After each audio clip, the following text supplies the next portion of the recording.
Up next on DWAD, The Truth Doctors on Air. Yo, sa panahon ng ingay at chismisere, isang boses lang ang malinaw. The Truth Doctors on Air. Balita'y sinasala, hindi basta inuulit. Sa dami ng kwento, facts lang ang pinipilit. Mabilis ang headline, pero kami maingad. Bawat detalye sinusuri, nililinaw agad. Hindi hype, hindi fake, walang paandar. Katotohanan ng gamot, diretsong standard. Kung gusto mo ng linaw sa gitna ng gulo, dito ka makinig, kami ang resibo. The Truth on Air, balitang totoo, malinaw at fair. Kung we uncover the truth behind the news. Walang bias, walang kulay, facts lang ang rules. Walang palabas, walang kinikilingan. Bukas ang usapan, may paninindigan. Sa isyu mainit, sa balitang bago. Inaalam ang totoo, hindi chismis, hindi haka-haka lang to. Hold us on air, balitang totoo, malinaw at fair. We uncover the truth behind the news. Walang bias, walang kulay, facts lang ang rules. Walang palabas, walang kinikilingan. Gusto na balita, may paninindigan. Makinig, makaalam, maging mulat at hold us on air. We uncover the truth behind the news. Magandang tanghali, hapon mga kababayan. Ito po inyong lingkod, Dr. J, sa programa The Truth Doctors on Air. Dito lang po sa CBS-DWD. 1098 kHz sa inyong mga talapitan at kasama natin ang walang kakupas-kupas na pumuti ang balbas, Dr. R. Magandang hapon po. Magandang hapon, Dr. J. Parang pares lang tayo, match oh. Pares puti, diba? Alam mo, Dr. J, naalala ko nung 2 weeks ago ba yun, yung nagkaroon ng sigalot dyan sa Senado, no? Alam mo, siyempre nagko-cover tayo dahil hanggang madaling araw yun, nandun yung mga tao. Pag naglalakad ako, Dr. J, siguro nakikilala nila ako doon sa puting balbas. Puting balbas mo. O imbis na either na ang tawag nila sa akin ay Dr. R o Mitra, no? Mitra na. Iba yan si Congressman Mitra na dating Speaker of the House yan. Nung panahon na Cory Aquino, Speaker of the House siya, tumakbo siya pagka-presidente, natalo siya ni Fidel Ramos. At ang kalaban niya, kasama niya si Miriam Defensor Santiago at the time. Those were the days na ang ating mga politiko mapagkatiwalaan mo, Dr. R. Wala na bang pwedeng pagkatiwalaan sa mga politiko natin ngayon, Dr. J? Ngayon pa lang, marami na dyan na parang mga umiikot ang puwet. At parang akala mo hindi maihing pusa. Dahil itong napipintong pagbalik ng Blue Ribbon Subcommittee na pamumunuan itong si Marcoleta. Kaya lahat na lang ginagawa nila eh. Mayroong file na plunder case laban sa kay Jinggoy. May kaso na laban sa kung kasino at dinitreten nila lahat na ipapakulong yung majority. Kasi gusto nila na hindi mabuksan yung baho na ginawa nila sa flood control scam. At mayroon akong nahalata dyan na mayroong mga baka sa loob pa ng kung matuloy ang flood control scam na investigation ng Blue Ribbon Committee. Marami dyan na ngayon ay matataba na mga congressman na baka mamaya pag after 5 months kasing liit ni Palito. Ibig sabihin, mauubos na yung laman ng malita. Mauubos yung laman ng malita. At ngayon walang ginawa sila kundi pa-interview at ang sinasabi na dapat daw unahin ang impeachment ni Sara Duterte isa yung flood control scam. Pero alam mo, kahit na mayroong impeachment trial sa kay Sara Duterte, pwede naman isabay din yung flood control scam. Para naman kung sakali sabay-sabay sensational yung mga mag-iari dito sa atin sa Pilipinas. Ito si Asindre, itong si Asindre, di ba, Congressman Asindre? ng Tingog Party List, ito yung may pinakamalaking nakuha na allocation nung nakaraang Senate, no? Party list ito, nakakuha ito ng 8.72 billion pesos. Wow, laki naman. Allocation. At dalawa ang kanilang congressman, itong si Asindre at saka yung ano pangalan nito, Yeda Marie Romualdez. Yun po ang isa. Parang yan yata yung So, yun may bahay ay- ni former speaker Martin Romualdez na Oo. nababasa ko ngayon, Dr. J, dito sa Facebook, no, kung katutak ang post. BFF daw ito ni Senator Erwin Bendalo Tulfo. Ganun ba? Si Bendalo, Si Bendalo. Ang pangalan na Bendalo, ano? So, sinasabi nitong si Asedre, pero ang tanong ko, it should be on the basis of evidence. It should be on the basis of the rule of law. And should not be used as mechanism to deflect attention from the ongoing impeachment trial because in the end, accountability niyan, you cannot undermine. So, sino ang mas malaking ninakaw sa kabanang bayan, Mr. Asidre, kung iyon ang iyong argumento at bigyan natin ng priority, kundi itong pag-usisa sa nagawang nakawan sa kabanang bayan na umaabot na mahigit sa 1 trillion pesos. Yung kay Sara Duterte na kaso, ano yan talagang political persecution lang yan dahil natatakot kayo na pagdating ng panahon sa 2028, kung hindi mawala si Sara Duterte, ulats kayo lahat. Tama, Yun alam mo, lang. Dr. J, Oo. hindi natin maintindihan. Yan ba yung si Congressman Sidre, yung medyo malaking mukha? Tama ba?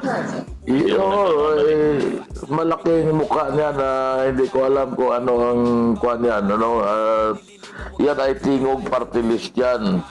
Hindi ko alam kung saan nagaling yan, kung saan lupalop na galing yan. Pero yan siguro ay malapit sa pamilyang Romualdez, kaya siya ay nabigyan ng isa sa nominee, second nominee sa siguro ng partidong Tingog, ano.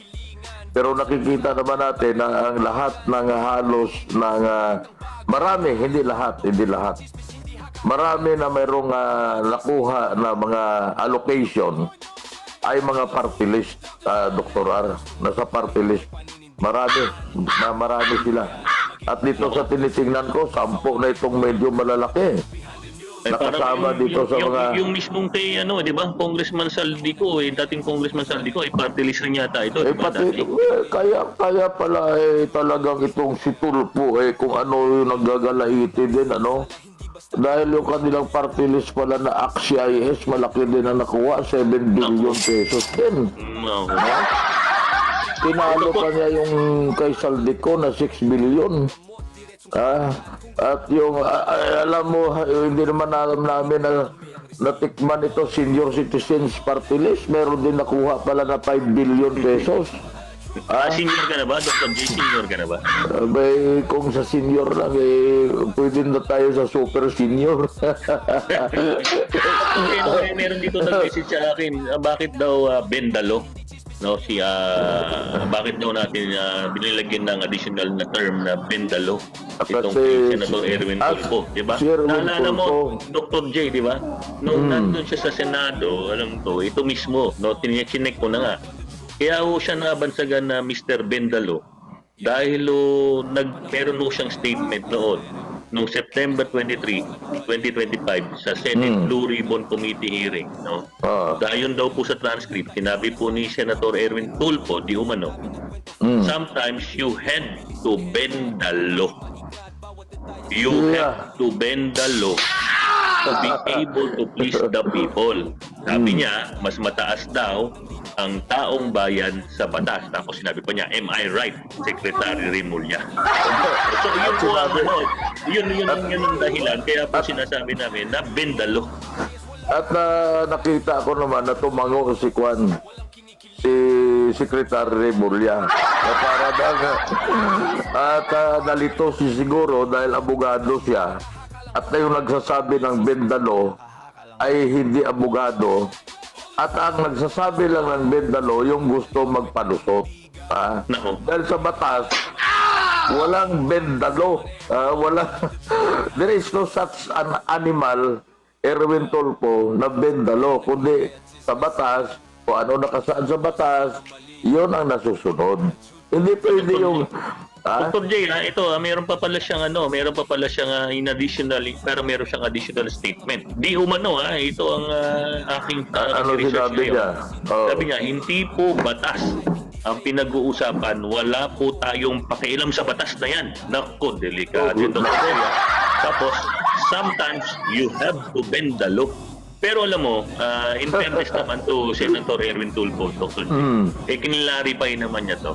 Diba? Ang sabi niya, Ano sabi on this niya? issue about returning the money, sinasabi ko, isang tabi muna natin yung batas. Parang medyo malabutin ang baka pwedeng hindi, idiretso na lang nila, surrender, hindi na tayo dadaan sa korte. Kasi Balik ka din. pag pinag-usapan yan, babalikan ulit natin yung konstitusyon. Kasi kahit na yan ay sabihin mo na akusado ang tao sa korte, no? Pero yung sinasabi niya na instance, walang akusasyon laban doon sa mga involved sa flood control scam. Wala pa hong na-file na kaso sa korte. Now, pagdating sa ating konstitusyon, kahit na ano pang gagawin mo, ano pang sabihin mo na bendalo, maliwanag na sinabi sa konstitusyon natin na no person should be deprived of life, liberty, property, at ik-ik o ano man. Pero yun ang sinasabi without due process of law. Yun ang sinasabi natin. Hindi ako abogado na katulad ni Erwin Tulfo na hindi rin naman siya abogado.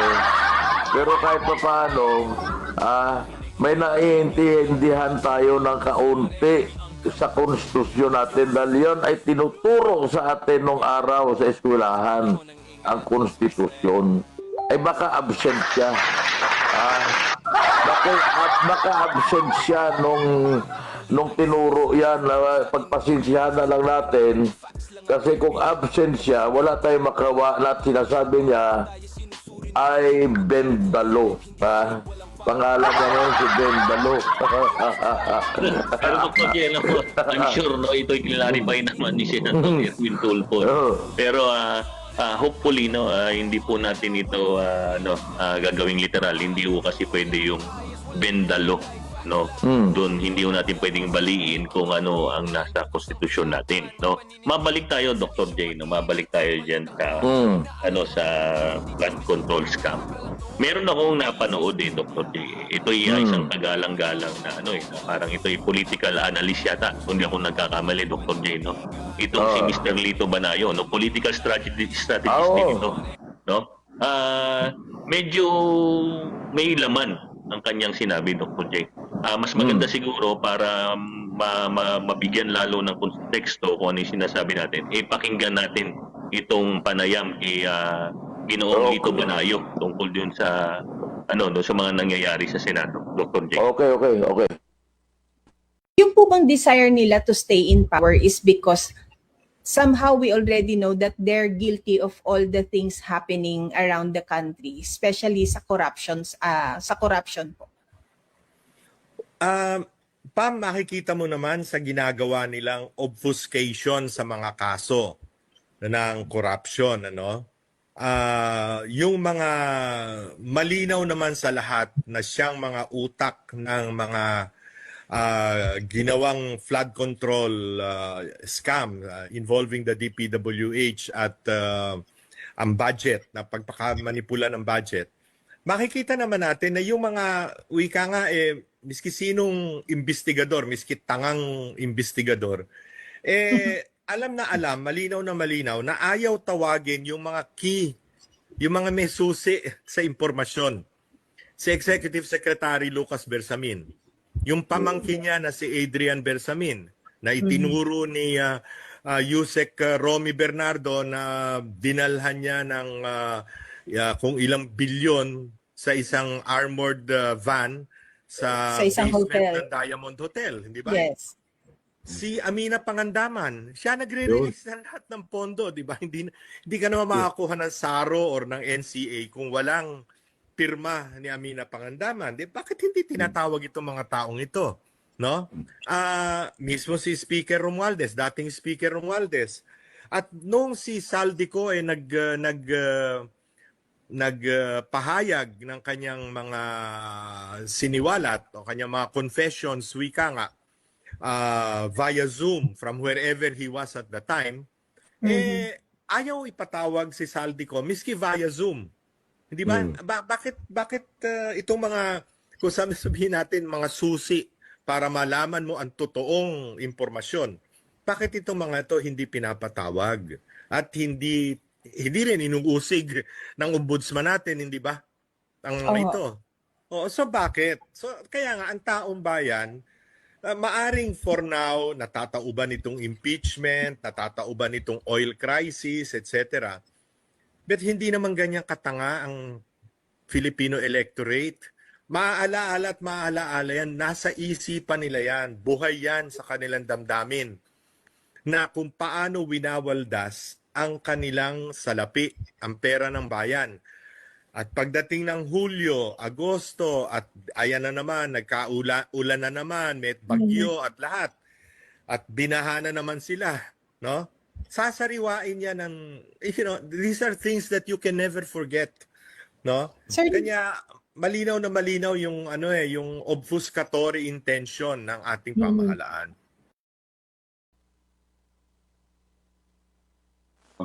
Dr. Jing.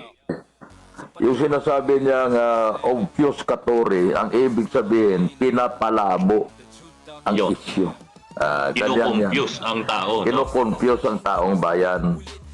So, para malimutan natin, maliwanag ang sinasabi niya na lahat ng ginagawa ngayon para hindi lang mabuksan uli ang flood control scam na investigasyon. At katulad ganyan, ang ombudsman weaponize nila na nagpalabas daw ng ang Sandigan Bayan ng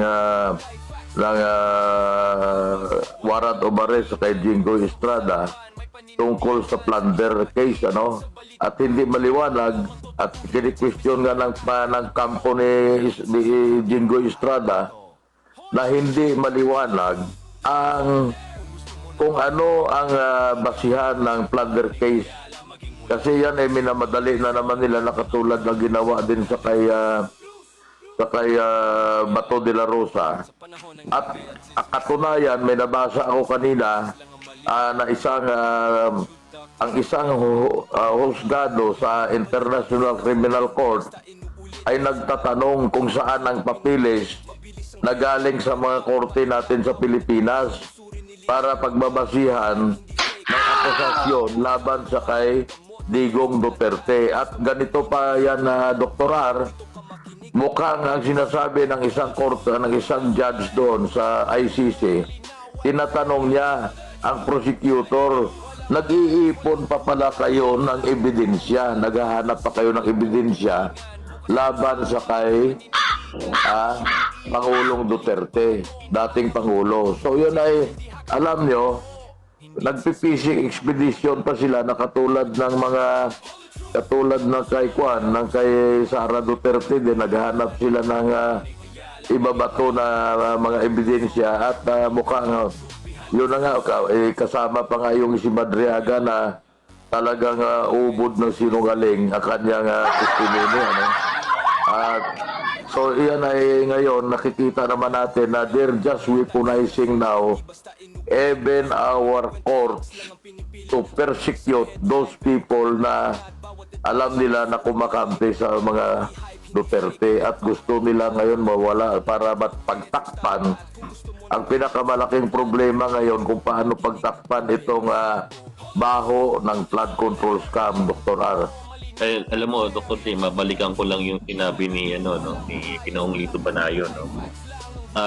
bakit nga daw hindi ipinapatawag ang mga dapat ipatawag, no? Katulad na lamang ni dating Undersecretary Adrian Bersamin na binanggit naman daw ni mismo di umano ni Undersecretary ng DPWH na si Mr. Bernardo, no? Binanggit daw mismo na siya mismo ang nagdala ng ilang bilyon dito sa kay dating Yusek Bersamin, di ba? At tapos sinasabi nga niya, pati daw si Mr. Saldico, siyempre kaya natin tinatawag na Mr. Dati na lang po, ito po resigned congressman na, no? So dating congressman Saldico, bakit daw hindi ipatawag uli, no? At hindi payagan na magkwento the Zoom, di ba? Pwede naman niyang gawin today na under oath. Pwede siyang pumunta sa isang embahada ng Pilipinas, no, kahit na ibang bansa. At siya magsalita under oath, no, Dr. J. Bakit ito hindi pinapayagan? Ang sinasabi niya, masyado daw halatado. Hindi parang Dr. J, parang ginagawa nilang malasado. Ibig sabihin, imbis na maluto ang itlog, ang gusto lamang nila ay malasado. So, parang yan ang sinasabi ni Mr. Lito Manario. Bakit daw parang lumalabas na sinasabi niya, itong pamahalaan natin, hindi seryoso sa paghahanap kung sino talaga ang mastermind. Kasi yun ngayon ang malaking question mark kasi sinabi nitong si Martin Romualdez, dating speaker, na hindi siya mastermind. Sinasabi niya, yung akusasyon sa kanya na mastermind niya, tinabulaanan niya sa isang interview na ginawa sa kanya, that was last month yata, no? Last month. Ngayon, kung hindi si Martin Romualdez, speaker, Martin Romualdez, ang mastermind, ang malaking katanungan dyan, napakalaking question mark, ay sino? Si Saldico ang mastermind, kasi marami nga ayaw sinasabi nila hindi ako mastermind, nagtuturuan ngayon. So ganyan ang mga ginagawa ng mahilig mag-beer house. Nakikita nila yung mga babaeng magkakayaw na tumuturo sa so ganyan din, nagtuturuan sila ngayon kung sino talaga ang mastermind. Malalaman lang yan, mga kababayan ko. Kaya gano'n na lang ang pagpupursige. Kasi ang ating Senado sa katotohanan ngayon, under siege ang tawag yan. Kasi lahat ng pressure ginagawa ngayon sa mga senador, na lalo na sa majority senators, na huwag ituloy ang flood control investigation. Kasi doon lalabas talaga ang mabaho na tinatago nila at hindi nila gusto malaman at makonfirm. Alam naman ng taong bayan kung sino. Pero ayaw lang nila makonfirma kasi confirmation yan. Kung ano talaga ang nangyari at kung sino-sino ang tumanggap ng pera, Dr. R. Alam mo, Dr. J, no? Pupuntusan ko yan sinabi mo, di ba? Sa totoo lang, nangyayari dyan sa Senado ngayon. Hindi yan tungkol sa kung gaano kagaling ang ating Senate President, no? Alan Peter Queta, no? Na isa naman talagang abogado, no, di ba? Na ilan na beses na natin pinag-usapan yan, between Tito Soto na isang entertainer dati at si Senator Alan Peter Queta, no, na isa talagang ganap na abogado. Ito na tayo sa abogado, Dr. J.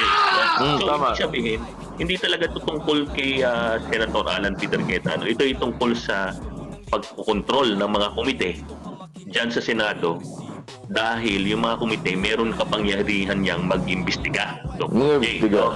So ngayon, dahil ngayon, siyempre, itong si Senator Pia Queta, no, na ito na may kapatid ni Senator Alan Peter Queta, no, Dr. J, ito ay isang abogado rin, abogada.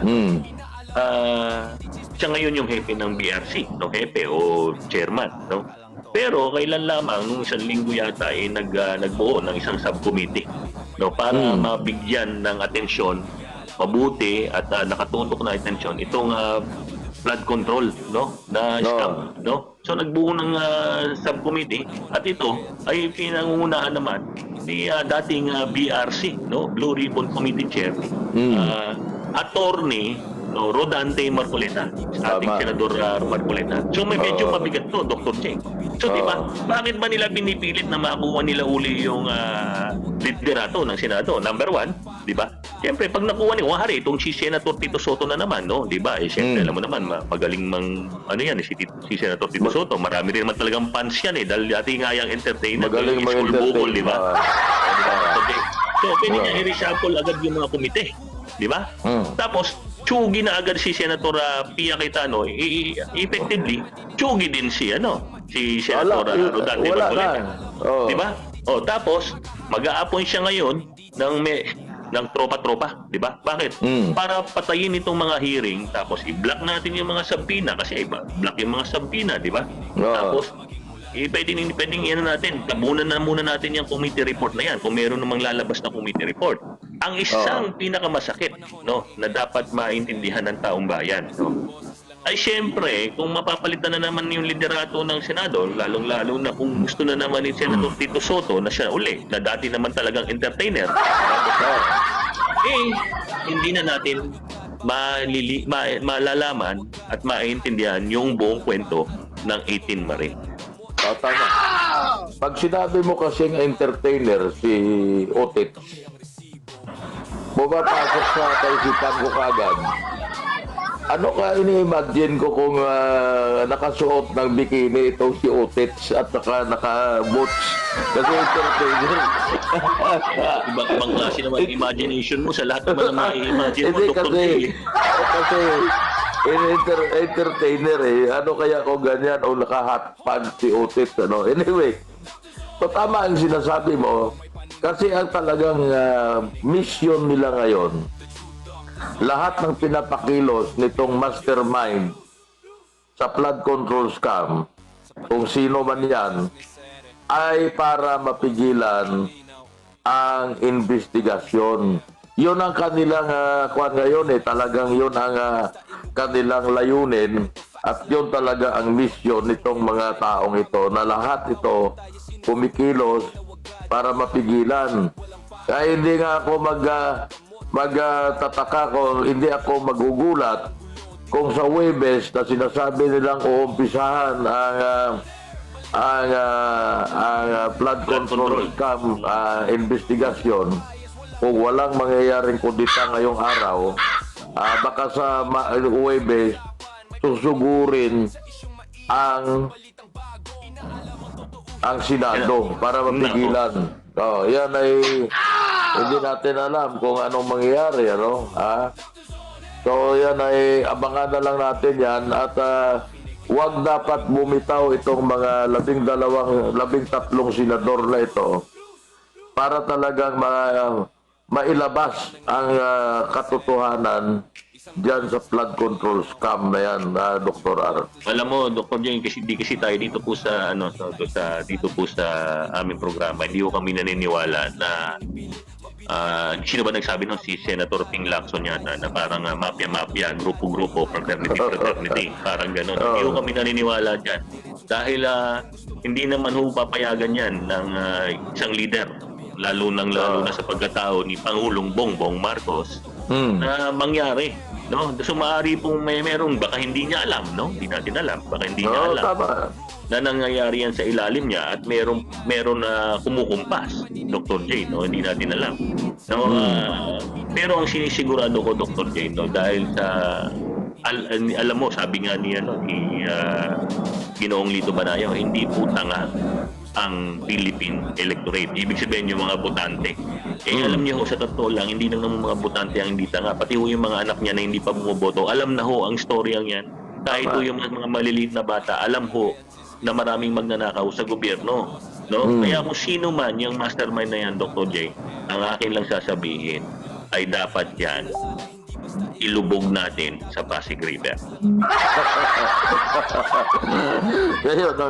Yun ang mabigat yan. Pag nilubog mo yan sa Pasig River, nako, mamamatay ang tao pag nilubog mo sa Pasig River ngayon. Bakit naman? Ay polluted. Napakabaho ng Pasig River ngayon.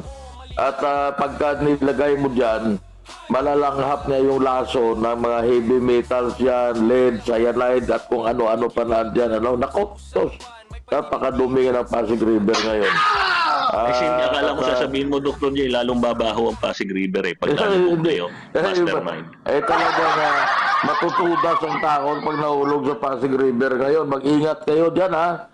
Kasi talagang pag umuulan na ganyan na pakunti-kunti, ay nako, kakabagan kayo sa Pasig Naku, River. Dr. J, pero gusto kong pumapasyal dyan sa may Pasig River, malamig ang coke dyan, coke. Diba? Maraming coke dyan sa Pasig River. Banda doon sa Maynila yon na maganda-ganda tubig doon kasi Hindi, may gimikan kasi dyan Alam mo, may gimikan dyan sa may sa may likod ng post office, dating post office, no? Meron dyan, kaya malamig ang coke dyan. Malamig ang coke dyan, At of course, masamahan mo yan ng konting mamon, kakain ka ng mamon, ayos na ayos. At bago tayo magpatuloy, mag-station break muna tayo. Nakalimutan natin. Broadcasting from Mega Manila and streaming on the World Wide Web. We are Crusaders Broadcasting System, DWAD. 1098 AM. Now radio.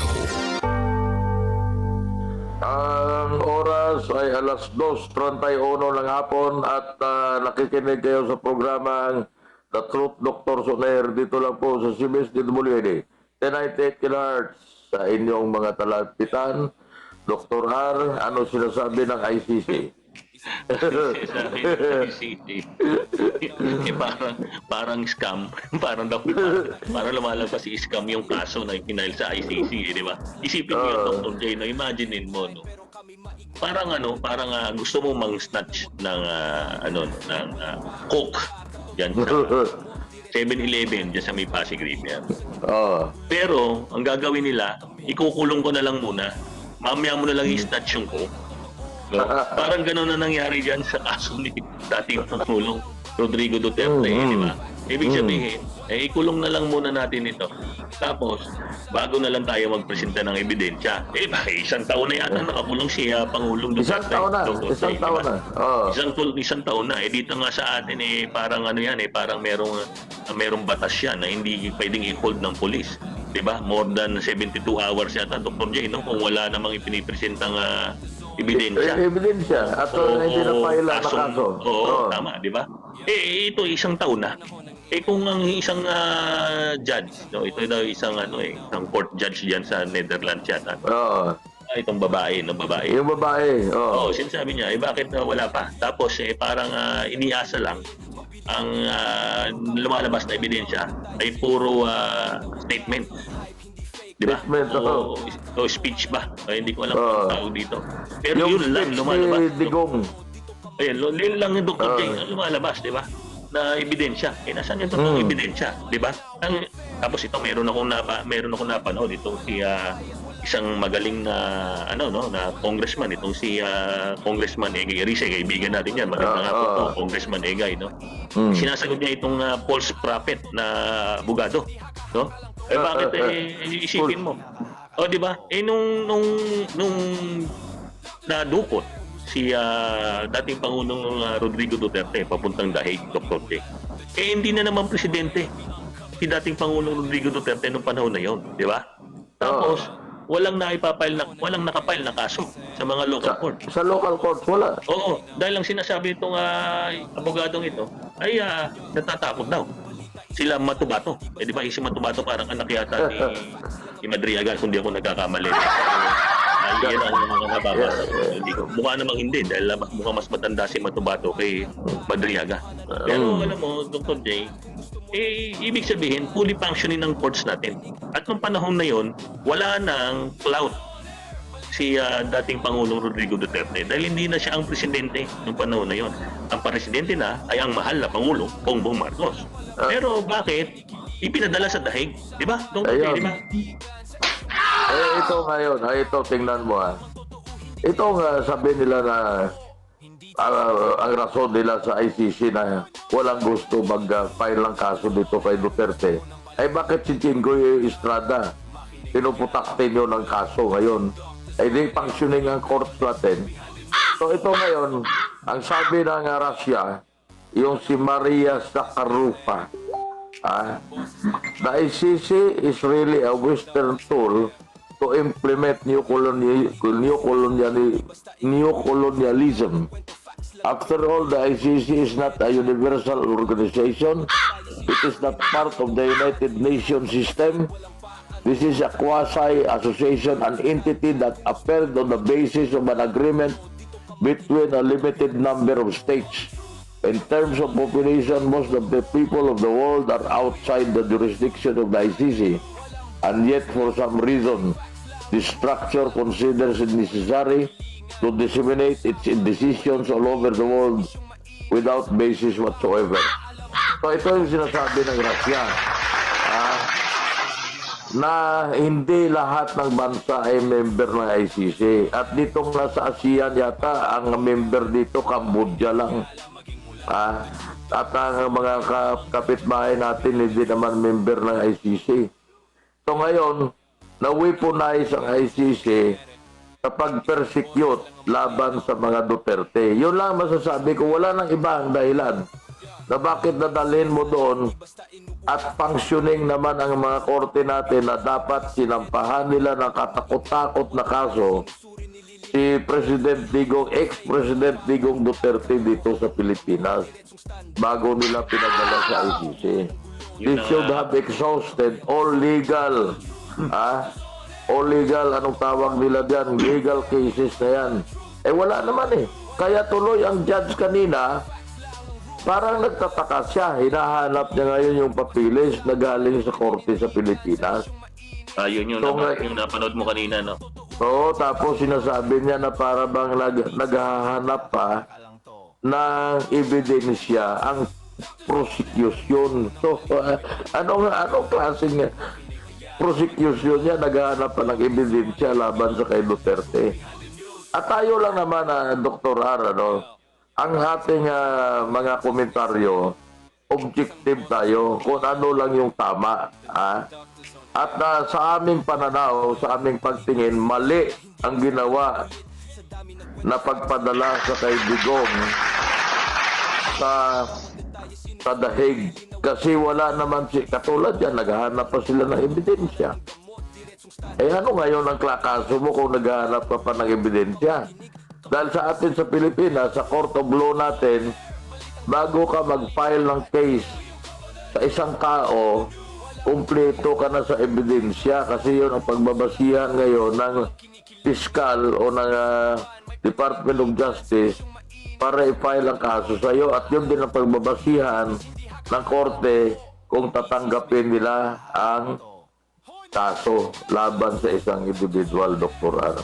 Alam mo, Dr. J, sa akin, ang aking pananaw, paano kasi napakahirap naman para sa ICC na patunayan kung totoo ba ang mga ibinibintang labang dito kay dating Pangulong Rodrigo Duterte. Bakit? Unang-una, imported sila, napakalayo ng Netherlands po sa Pilipinas. Napakasimple ng tanong. Sino ba ang mas may kakayanan na mag-imbestiga? Diba? Hindi ho ba ang dami nating law enforcement agency? Diba? Yung korte natin. Kumari, ang sinuway mo ay tungkol sa buhay. Nandiyan ang BIR. Diba? Meron ring sariling tax court ang BIR, Dr. J. Diba? Nandiyan ang NBI, para din sa mga pwede nilang imbestigahan kung totoo nga yung mga claims ng EJK. Ganon din ang police. Ang daming din departamento ng Philippine National Police. Maaring hindi ko alam kung dapat rin sumama ang PIDEA sa pag-iimbestiga. Pero napakarami, Dr. J. At sila ang may kakayanan na mag-imbestiga ng mga kaso. Ganun, katulad na lamang, di ba? Katulad na lamang yung ating ombudsman, di ba? Iimbestigahan niya si Senator Jinggoy Estrada. At ang sabi niya ay dapat itong sampahan sa Sandigan Bayan. Kaya nagsampa sila ng kaso. Ibig sabihin po, in place at gumagana ang ating mga sistema, di ba, ng batas dito sa Pilipinas. Ang ginawa ho dito kay Senator, dating Pangulong Rodrigo Duterte, ang kay Mayor, pinadala ka agad dun di ba? Pero Tama. ang sinasabi ngayon, nasa na yung ano, nasa parang ano yun, Dr. J, di ba? Parang nga kung hari, nahuli ka ng barangay. No? Nahuli ka ng barangay, Dr. J, di ba? Kung hari, na meron kang dalang isang sachet ng shabu sa iyong bag at ikay nahuli ng barangay. Magkakaroon ng ng endorsement papunta sa sa PNP. Kung drugs yan sa BADAC yan, no, parang Barangay Drugs Committee or something. Yung grupo na yan i-endorse yan sa PNP. Para lumalabas walang endorsement, no, walang formal endorsement ng kaso, no. Diyan kay Pangulong Rodrigo Duterte, no, kay Mayor, walang papel na nagsasabi kung ano ba yung ito po nilitis na ng aming mga korte at nakita namin na ito yung makasalanan o totoong ginawa niya yung mga ibinibintang sa kanya. Parang ganoon ang hinahanap no, ng itong judge ito sa ICC. Pero lumalabas ba't mo hinahanap? Ibig sabihin, wala.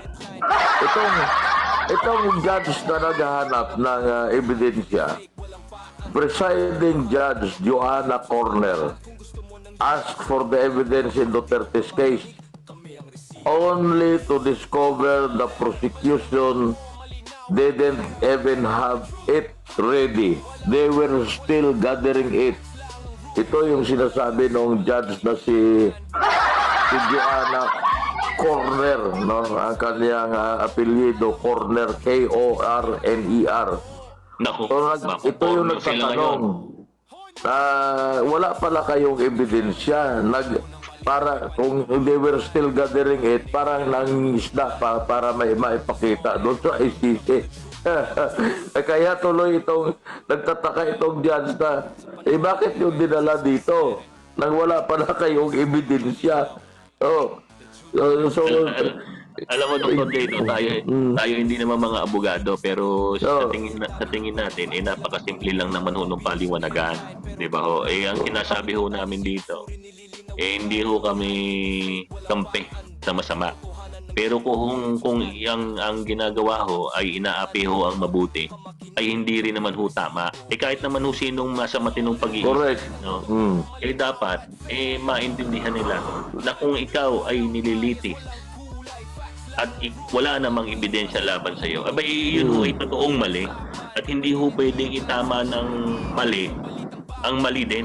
Di ba? Tama, hindi ko alam kung tama yun o kung may sense yun. Pero sa totoo lang, Dr. J, kung nililitis ka o kinulong ka na wala naman pala talagang solid na ebidensya, bakit kayo kinulong?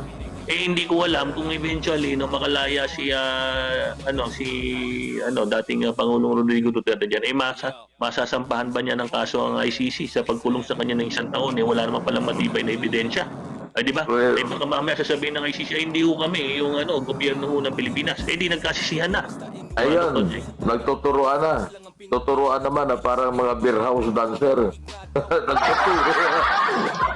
So, nagtataka itong, medyo sabihin ko na matanda na rin itong judge na to at siguro ito hindi naman ito ma-appoint sa ICC kung hindi ito matinik na judge sa alam ko parang British ito parang British United Kingdom galing itong judge na to. So nagtataka siya ngayon, only to discover the prosecution didn't even have it ready. Nang tinanong niya kung nasaan ang ebidensya ninyo. Kasi ang matinong judge, ang unang tatanungin niyan, ang ebidensya. Ibigay niyo sa akin ang ebidensya, pag-aaralan natin. Wala pala. Para pala nga picking apples pa itong mga prosecutor na pinadala sa daig. At alam nyo, kasi yun naman maliwanag na ito. At tayo naman, Dr. R, ang atin naman tayo ay the truth doctor on air. Ang katotohanan lang, So maliwanag ngayon na itong magpadala kay dating Pangulong Duterte sa The Hague, ito'y alam nyo, this is political persecution. Kahit ano pang sabihin, kahit saan tingnan na ang gulo, dahil ito lahat mayroon itong kaugnayan sa 2028 na mga eleksyon.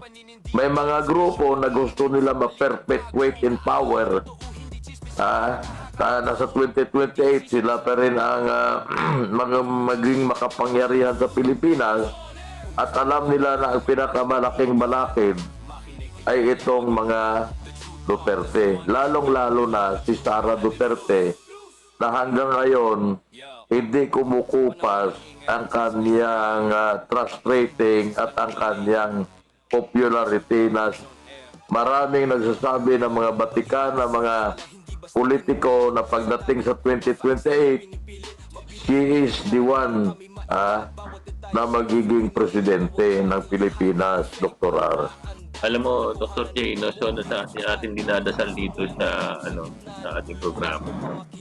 Itong ating putihing Supreme Court judges ay maglabas na ng ng resolution, Dr. J, no. Kung kung meron ba o wala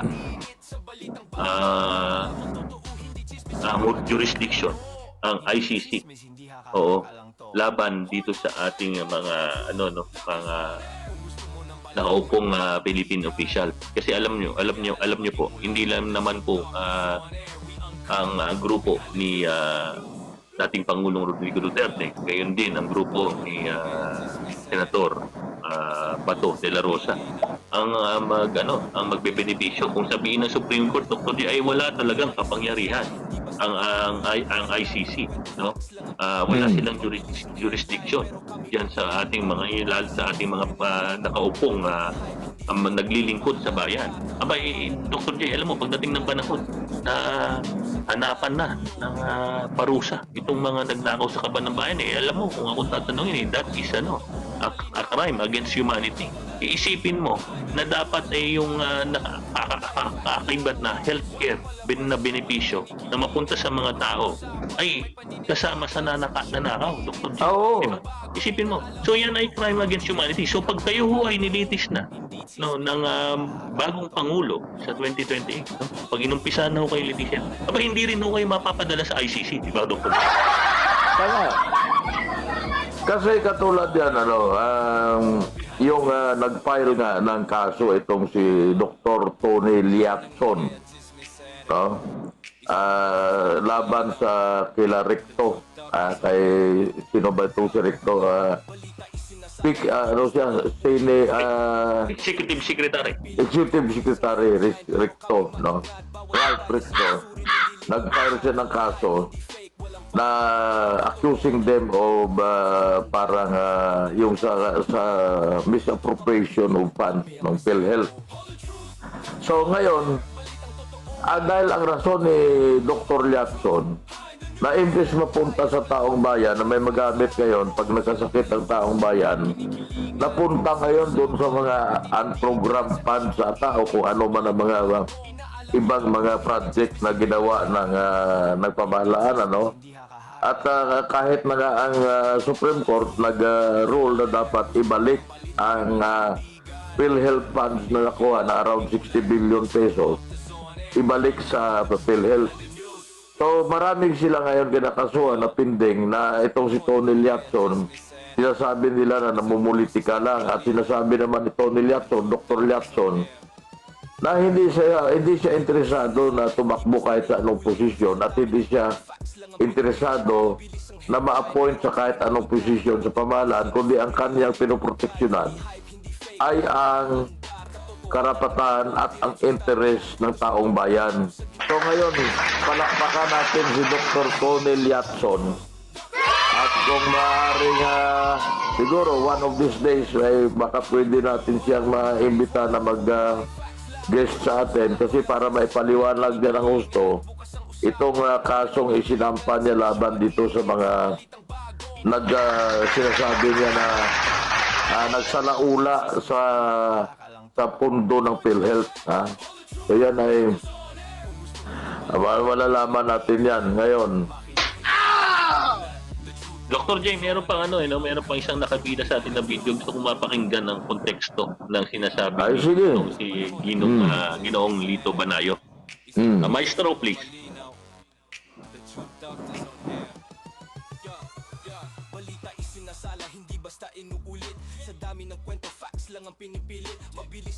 Dahil sa mga pinaggagawa nitong minority senators, yung mga walk out nila, yung pagbalandra nila at kuminsan pati yung mga masasakit na salitang pinagsasasabi nila kontra sa new majority, nagkatikisan na, no? Dati si Senator Pia Cayetano ang elected na chairperson. She is still the chairperson. Pero ngayon, gumawa ng subcommittee specifically for the flood control scandal. At ang mamumuno dyan ay si Senador Rodante Marcoleta, na alam naman natin, allergic ang palasyo at allergic ang mga korap, no? Yung mga saksakan ng sakim dito sa ating pamahalaan. Pag si Rodante Marcoleta na ang chairman ng subcommittee na yan, no?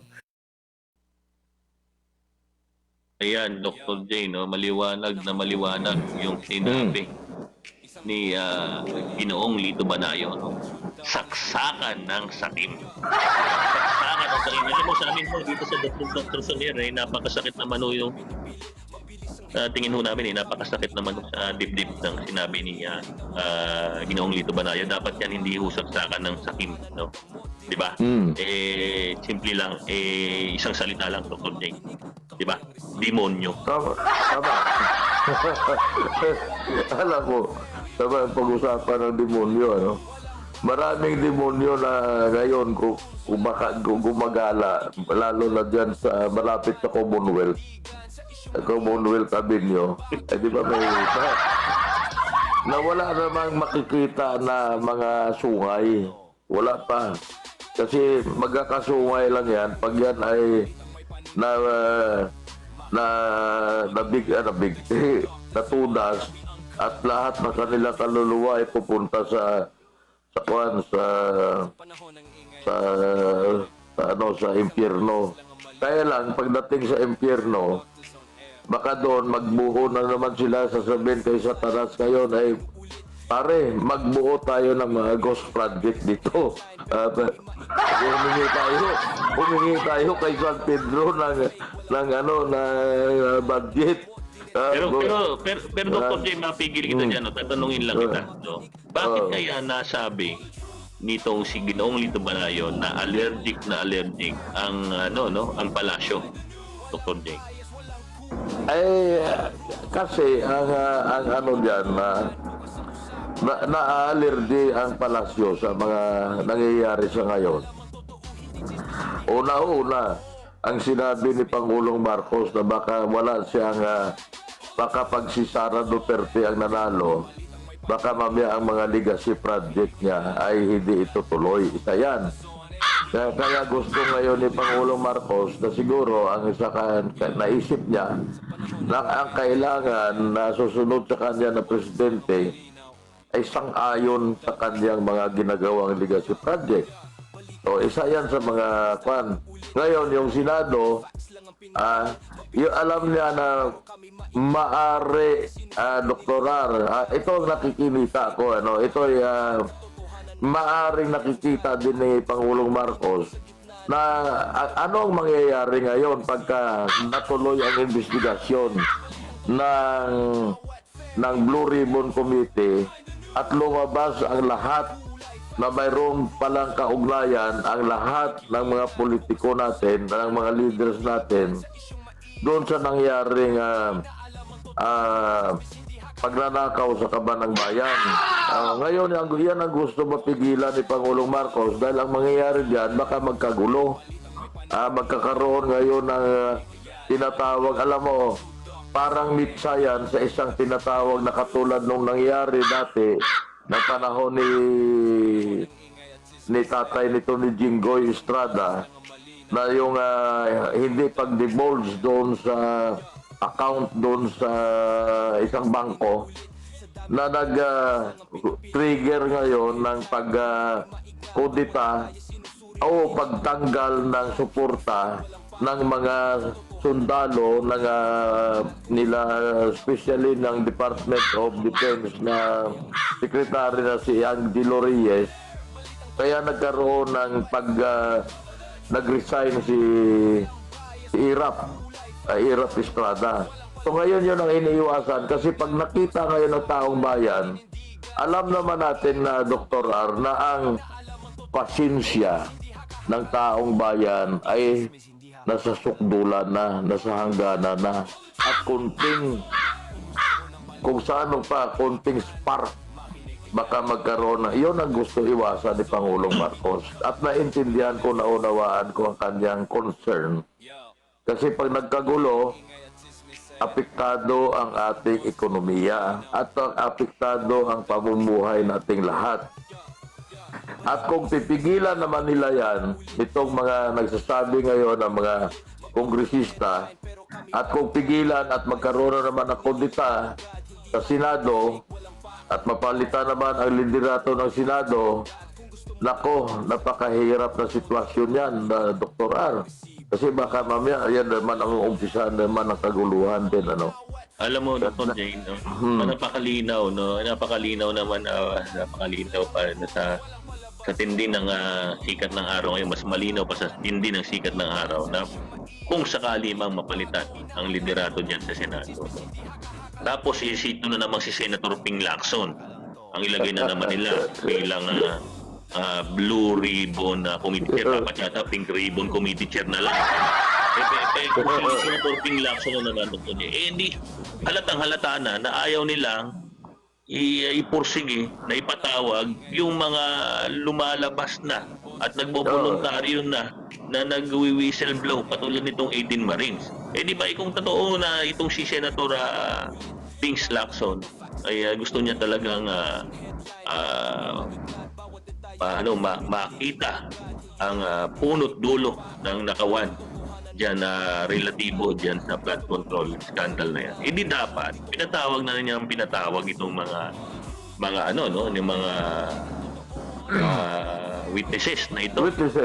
Dito na nga lang tayo nakakakita ngayon ng pag-asa.